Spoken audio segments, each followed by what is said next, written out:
നല്ല പടം, നല്ല പടം. തങ്കമണി സംഭവത്തിന്റെ യഥാർത്ഥ ചിത്രീകരണമാണ്. നന്നായിരിക്കുന്നു. സൂപ്പർ പടം. നല്ല പടം, നല്ല പടം.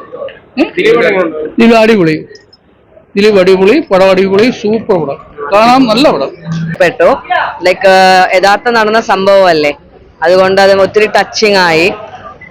പക്ഷെ ഇത്രയും ക്രൂരത ഉണ്ടായിട്ടുണ്ടെന്ന് നമ്മൾ ഇങ്ങനത്തെ ഫിലിംസ് വരുമ്പോഴാണ് നമ്മൾ തിരിച്ചറിയുന്നത്. സോ അതുകൊണ്ട് ഞാനിപ്പോഴാണ് അറിയുന്നത് ഇതിന്റെ സംഭവം. ഒത്തിരി ടച്ചിങ് ആയിപ്പോയി. എനിക്ക് ഭയങ്കരമായിട്ട് ഇഷ്ടപ്പെട്ടു പടം. നന്നായിരുന്നു.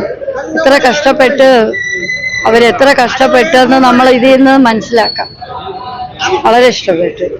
ഉള്ളൊരു നല്ലൊരു തങ്കമണി നല്ലൊരു സ്ഥലമാണ്. പക്ഷേ പ്രതീക്ഷിക്കുന്ന കാലം അപ്പുറം വളരെ മോശമായിട്ടുള്ള സിനിമയാണ്. കാരണം എനിക്ക് ദിലീപിനെ ഇഷ്ടമാണ്, പക്ഷേ ദിലീപിന്റെ വരവ് വളരെ മോശമായിരിക്കുന്നു. കാരണം ഈ തങ്കമണി ഒന്നുമില്ല, ഒരു സീരിയൽ കണ്ടതിന്റെ പോലും ഒരു പ്രതിവിധിയില്ല.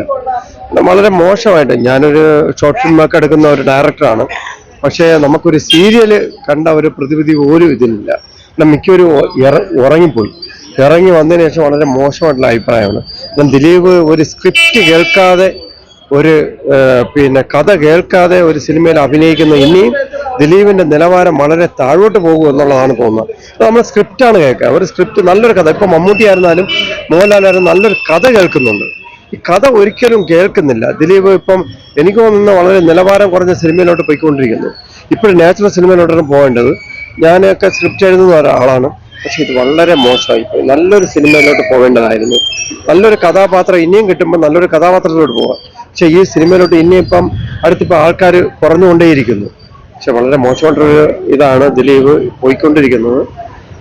ഞാൻ ദിലീപ് ഫാനാണ്, പക്ഷെ ഇനിയും ദിലീപ് നല്ലൊരു സ്ക്രിപ്റ്റ് കേട്ട് നല്ലൊരു ഇതിൽ വന്നില്ലെങ്കിൽ അദ്ദേഹത്തിന്റെ സിനിമയിലുള്ള ഭാവി വളരെ മോശമാകുമെന്നാണ് എൻ്റെ അഭിപ്രായം.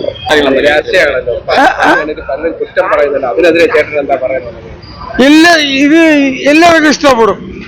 കാര്യം എന്താണ്, ഈ കഥയെന്ന് പറഞ്ഞാൽ അതിലൊരു ചെറിയൊരു വ്യത്യാസമുണ്ട്. അത് ഒരുപാട് ഈ ചുമ്മാ ഇരിക്കുന്ന ഒരാൾക്ക് മനസ്സിലാവില്ല. അങ്ങനെ കരയുള്ള സീനൊന്നും വേണത്തില്ല. അത് ഞാൻ വെള്ളമടിച്ചുണ്ട്. വെള്ളാരം പറയല്ല, പിന്നെ എല്ലാ കാര്യം തന്നെ പറയണേ.